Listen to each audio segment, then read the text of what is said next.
Good morning, কেমন আছো সবাই? আশা করি তোমরা সবাই খুব ভালো আছো, সুস্থ আছো।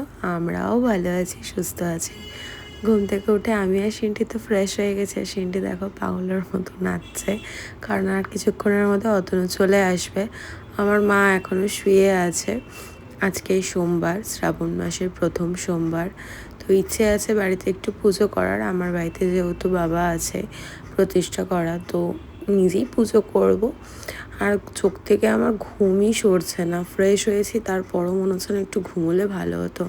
তারপর কাজকর্ম শুরু করে দিলাম। আজকে সেদ্ধ খাওয়া হবে, আলু সেদ্ধ আর ভাত, নিরামিষ। ইচ্ছা আছে প্রত্যেকটা সোমবারই নিরামিষ খাবো। দেখা যাক কতটা করতে পারি, কারণ সিন্টির জন্য তো করা হয়ে ওঠে না।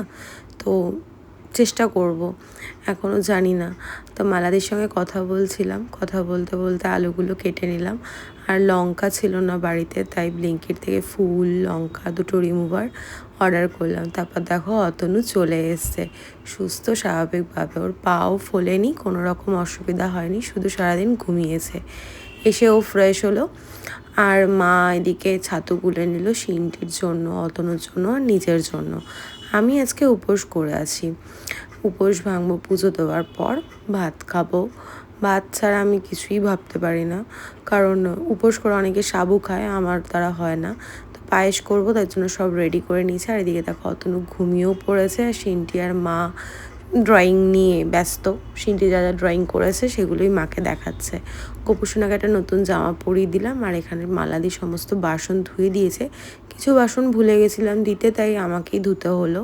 তারপর আমি ভাবলাম পায়েসটা রেডি করে নিই। তারপর জামা কাপড় আমি চেঞ্জ করে নিয়েছি, মানে স্নান করে নিয়েছি একবার।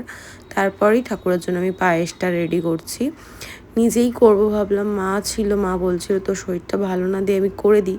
তারপর আমি ভাবলাম না, আমি নিজেই করব। ঠাকুরের সমস্ত কাজ না আমার নিজের করতে ভালো লাগে, তাই তাড়াহুড়ো করে যেটুকু পেরেছি করে নিয়েছি। ইচ্ছা ছিল লুচি করব, কিন্তু আর করিনি, পেরে উঠিনি। তো পায়েসটাই করে দিলাম। আর আমি পায়েস না একটু কাজু বেশি দিয়ে, কিশমিশটা কম দিয়ে, আর একটু মাখো মাখো টাইপের আমার ভালো লাগে। বেশি দুধের মধ্যে অল্প চাল দিয়ে করলে পরে সেটা হয় না, একটু বেশি চাল দিলে মাখো মাখো টাইপের হয়। তো আর ঘি দিতে আমার ভীষণ ভালো লাগে, একটা সুন্দর স্মেল বেরোয়। তারপর দেখো আমি এদিকে ফলটা কেটে নিচ্ছি মায়ের সাথে গল্প করতে করতে। অতনু আগের দিনই 5 রকমের ফল এনে দিয়েছিল, তো বেলটা বাদ দিয়ে 4 রকম ছিল, সেগুলোই কেটে নিচ্ছি। আর সব কিছু রেডি করে তারপর ঘরে যেটুকু কাজকর্ম ছিল সেগুলো করে স্নান টান করে পুজো দেবো। আর মাকে দেখো চুড়ি পরিয়ে দিয়েছি। আমার জেদের কাছে সব হার মানতেই হবে। মাকে বললাম আমি পরবো প্রথম বছর, আমি যখন পড়ছি তোমাকেও পড়তে হবে। অতনু ঘুমোচ্ছে, সিন্টি ঘুমোচ্ছে, মা স্নান টান করে আমার জন্য ওয়েট করছে। আর এই দেখো এইটুকুই আয়োজন করেছি। মা মনসার জন্য একটু দুধ কলা, গুরুদেবের জন্য একটু সিন্নি দিয়েছি। আমার ঘরে যে কোনো পুজোতেই আমি সিন্নি আর দুধ কলাটা দিই। আমি আগে থেকেই সব কিছু রেডি করে রেখেছিলাম। দেখো গোপুসোনাকে মালাটা পরিয়ে দিলাম। তারপর বাবাকে ঘি, মধু, চন্দন, সিদ্ধি, আগারু, দই সব কিছু দিয়ে ভালো করে স্নানটা করিয়ে মালাটা পরিয়ে দিলাম। একটাও নীলকণ্ঠ ফুল কোথাও পাইনি। আগে আমার বাড়িতে একটা ভালো গাছ ছিল, কিন্তু গাছটা লোকে না এত ফুল নিয়ে যেত, পরে আমি গাছটা তুলে দিয়েছি। এখন আফসোসই করছি। তারপর বাবার মাথায় জল ঢাললাম। জলটাও আমি আগে থেকেই রেডি করে রেখেছি।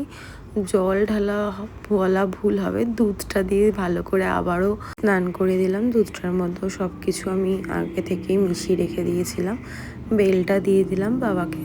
তারপর থালার মধ্যে বাকি 4 রকমের ফল রাখা ছিল গুছিয়ে, আর সব ঠাকুরকে মালা পরিয়ে দিলাম। ফুলগুলো খুবই বাজে, মানে ফ্রিজে ছিল তাও মানে কেমন একটা হয়ে গেছে।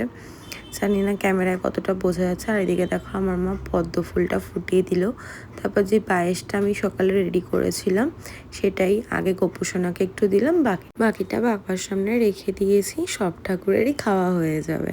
তারপর পদ্মটাও বাবাকে দিয়ে দিলাম। জানি না পদ্ম ফুল বাবার পছন্দের কিনা, আমার জানা নেই, তবু আমার মনে হলো পদ্ম ফুলটা দিয়ে দিলাম। ব্যাস, তারপর আরতি করে নিলাম। আমার পুজো হয়ে গেল। আর অতনু জল ঢালেনি, কারণ ও আগে থেকেই তো জল ঢেলে এসছে। তারপর বাবার পায়ে ছুঁয়ে চুড়িটা পরে নিলাম। মা তো আগেই পরে নিয়েছে। তারপর এক এক করে সিন্টি আর মা জল ঢেলে নিল। জল ঢালা বারবার বলছি, কিন্তু দুধ দিয়েই স্নান করানো হয়েছে। তারপর দেখো তোমাদেরকে দেখালাম কিভাবে আমি পুজো দিয়েছি। অত পরিপাটি করে পারিনি, যেরকমভাবে মন থেকে পেরেছি সেইভাবে পুজো দিয়েছি। এবার পুরো ভিডিওটা কিন্তু সিনটিই করেছে, ওকে কোনোটাই আমাকে বলে দিতে হয়নি। এবার আমার উপোস ভাঙার পালা। মাকে বললাম একটু ঝাল ঝাল করে আলু ভাতাটা মাখো। গরম গরম ভাত, ঘি আর আলু সিদ্ধ জমিয়ে খাওয়া দাওয়া করে সবাই দেখো শুয়ে পড়েছে। অতনু এখন ঘুমোচ্ছে না, সিনটির সঙ্গে গল্প করছে।